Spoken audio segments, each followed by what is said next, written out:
لیکن آج ہم دیکھیں گے کہ مسواک کا نبی صلی اللہ علیہ وسلم نے اس کا کتنا گنا زیادہ ثواب کا جو بتایا تھا. تو اس میں یہ کہ حضرت عائشہ فرماتی ہیں کہ رسول اللہ صلی اللہ علیہ وسلم نے فرمایا کہ جس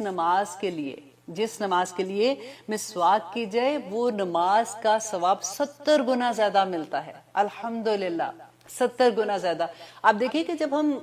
جماعت کے ساتھ نماز پڑھتے ہیں اور ہمیں کتنا شوق ہوتا ہے کہ ہم جماعت کے ساتھ کسی طرح سے نماز پڑھ لیں، کیونکہ میں نے آپ کو یہ بھی بتایا تھا کہ اگر جب آپ گھر میں نماز پڑھتی ہیں تو اگر فار ایگزامپل آپ عورتیں ہی ہیں تو آپ ایک ہی صف میں کھڑے ہو کے جس نے نماز پڑھانا ہوتا ہے وہ درمیان میں آ جاتی ہیں، تو اس طرح سے آپ کو آپ نماز پڑھتے ہیں تو آپ کو جماعت کا ثواب مل جاتا ہے. اگر گھر میں کوئی آدمی ہے، بیٹا ہے، ہسبینڈ ہے یا کچھ بھی ہے، اگر وہ مسجد میں بھی نماز پڑھتے ہیں تو گھر میں وہ اپنی سنت و نفل پڑھتے ہیں، تو آپ اس طرح سے بھی جماعت کے ساتھ نماز ادا کر سکتی ہیں. بہت سے لوگ مجھے یہ پوچھتے ہیں کہ کیا عورتیں کر سکتی ہیں؟ بالکل کر سکتی ہیں، کیونکہ آپ نے آگے لیڈ نہیں کرنا ہوتا. اب سیم صف میں ایک ہی لائن میں جیسے کھڑے ہو کے وہ جس عورت نے بھی لیڈ کرنا ہوتا ہے، پڑھانا ہوتا ہے، وہ بیچ میں کھڑی ہو جاتی ہیں اور اس طرح سے آپ کو جماعت کا ثواب مل جاتا ہے اور 27 ٹائم زیادہ ثواب ملتا ہے. لیکن یہاں پر آپ یہ دیکھیے کہ وضو جب آپ کرتے ہیں، اگر آپ مسواک کرتے ہیں اس سے پہلے، تو آپ کو 70 گنا زیادہ ثواب ملتا ہے. تو الحمدللہ اٹس ویری ایزی. اگر آپ نے ٹوتھ برش بھی آپ یوز کرتے ہو، آپ پیسٹ کے ساتھ جیسے ہم لوگ ریگولر اپنے گھروں میں کرتے ہیں، آپ وہاں پہ ایک مسواک بھی رکھ دیجیے. پاکستان میں تو ہر جگہ پہ اتنی آسانی سے مل جاتی ہے. آپ ایک سنت کا اس طرح سے تھوڑی دیر آپ مسواک کر کے پھر آپ اپنا ٹوتھ برش بھی یوز کر سکتے ہیں، تو آپ کو 70 گنا زیادہ ثواب ملے گا. اور آپ دیکھیے کہ جب ہم نماز جماعت کے ساتھ پڑھتے ہیں تو اس کا 27 ٹائم زیادہ ثواب ہے، رائٹ. لیکن جب ہم وضو کرتے ہیں مسواک کے ساتھ تو ہمیں کتنا زیادہ ثواب ہے؟ 70 گنا زیادہ ثواب ہے. وہ 27 اور یہاں پہ 70 گنا. تو اس لیے ڈو ناٹ مس دس. کوشش کیجئے، آپ اپنے گھر میں بچوں کو بھی بتائیے، ہسبینڈ کو بھی بتائیے، اپنے فرینڈز کو بھی بتائیے. اور ایک اور حدیث میں آپ کے ساتھ شیئر کروں گی. حضرت ابو امامہ روایت کرتے ہیں کہ نبی صلی اللہ علیہ وسلم نے فرمایا کہ جس وقت بھی جبرائیل علیہ السلام میرے پاس آتے تو مجھے مسواک کا کہتے. جس وقت بھی، جتنی دفعہ بھی وہ آتے، کہ نبی صلی اللہ علیہ وسلم نے کہا کہ مجھے یہ ڈر ہونا شروع ہو گیا کہ میں اپنے منہ کا اگلا حصہ چھیل نہ دوں. مینس کہ وہ جو گم لائن ہوتی ہے نا دانت کے بالکل ساتھ، کہ میں وہ کہیں چھیل نہ دوں. اب دیکھیں نبی صلی اللہ علیہ وسلم نے کہا کہ اگر مجھے میری امت پہ یہ بھاری نہ لگتا یا یہ نہ لگتا کہ میری امت کو یہ مشکل لگے گا، تو میں انہیں ہر وضو سے پہلے یہ اس بات کا حکم دیتا کہ وہ مسواک کریں. دیکھیے کوئی مشکل نہیں ہے. آپ لوگوں کے لیے تو دیکھیں کتنا آسان ہے، کہیں سے بھی مسواک ملتی ہے، آپ اپنے ساتھ رکھ لیں اور ہر وضو سے پہلے ایک جس سنت کے لیے آپ تھوڑی دیر کے لیے آپ کر لیں گے تو اس کا کتنا 70 گنا زیادہ ثواب ملے گا. الحمدللہ. اب میں ایک اور روایت آپ کے ساتھ شیئر کروں گی کہ ملا علی قاری اپنی شرح المرقات میں لکھتے ہیں. یہ بڑی خوبصورت واقعہ ہے اور اللہ کرے کہ ہمیں اس کا سمجھ آ جائے اور ہم لوگ سارے ایک دفعہ اپنی زندگی میں یہ ضرور کر لیں. وہ کہتے ہیں کہ حضرت محی الدین ابن عربی رحمہ اللہ علیہ، یہ صوفیہ میں ان کا بڑا بلند مقام ہے. وہ کہتے ہیں کہ میرے پاس ایک حدیث پہنچی کہ حضرت انس بن مالک سے کہ جو شخص بھی 70,000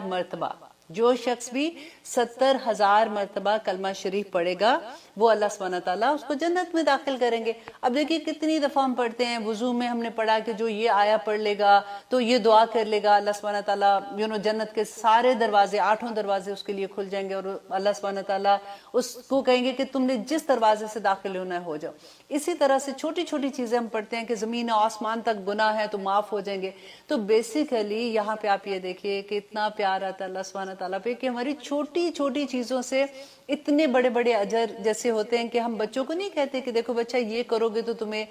میں یہ اس کا انعام دوں گی، تاکہ بچے انکریج ہوں اور بچے کا کام کرتے ہیں. اب یہاں پہ دیکھیے کہ 70,000 مرتبہ اگر کلمہ شریف پڑھا ہوگا تو اللہ سبحانہ تعالیٰ کہتے ہیں وہ جنت میں جائیں گے. اب اس میں ملا علی قاری جو ہیں وہ اپنی ان کی جو وہ شرح انہوں نے لکھی تھی المرقات میں، اس میں وہ یہ واقعہ جو بیان کر رہے ہیں،